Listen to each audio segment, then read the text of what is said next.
Hey everyone, welcome back to By Consulting Pro. Today I'm going to walk you through one of the most fundamental steps in Power BI, creating a robust fiscal year date table.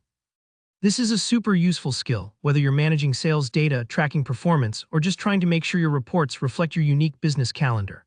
By the end of this tutorial, you'll have your own custom date table that's fully aware of fiscal years, and you'll understand exactly how to tweak it for your organization's needs.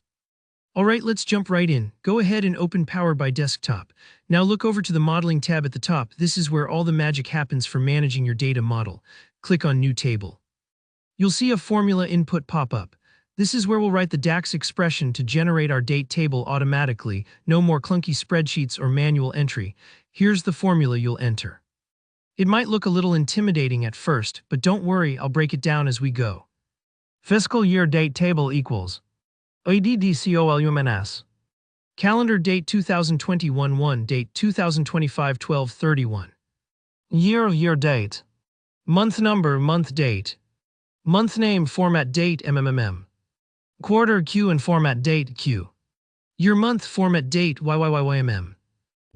Let's start with the core. The calendar function. This creates a list of dates, one row per day, from January 1st, 2020 to December 31st, 2025. You can adjust these start and end dates to whatever range covers your data. Just be sure you include any dates you might need for reporting, even future dates if you plan to forecast.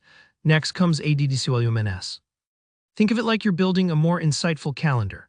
For every date in your table, you're attaching some really handy details. The year, the month number, the full month name, the quarter, and a year month formatted as 2023-07 for easy sorting. This step is crucial because these columns let you slice and dice your data in visuals, filter reports, and set up time intelligence functions without the headache of manual mapping. Each ADDCOLUMNS argument is intentionally chosen. Year grabs the calendar year for each date. Month number is perfect for sorting chronologically, while month name gives you a user-friendly display like February. Quarter uses a little trick combining Q with the quarter number from the format function, so you get clean results like Q1, Q2, and so on. And year month is super helpful when showing trends over time. It makes sure you can sort months across multiple years without getting mixed up. If you need your table to work for a fiscal year that doesn't align with the calendar, here's a simple tip. You'll want to adjust your DAX slightly. For example, if your fiscal year starts in April, you'll use -3 in the formula. More on that in future videos. For an October start, use -9. Adjusting that number tells Power BI how many months ahead your fiscal calendar begins.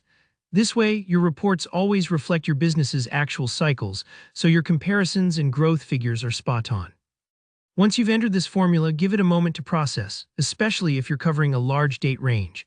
Don't worry if it takes a little while. Building a date table is a foundational step, and it sets up everything else you'll do in Power BI for success.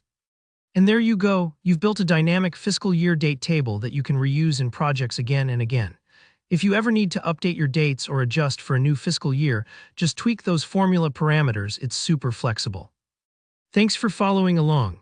If you found this tutorial helpful, please give it a thumbs up and let me know your thoughts or questions in the comments below. I'm always happy to help you troubleshoot. Don't forget to subscribe for more Power BI tips and tricks right here on By Consulting Pro. See you in the next video.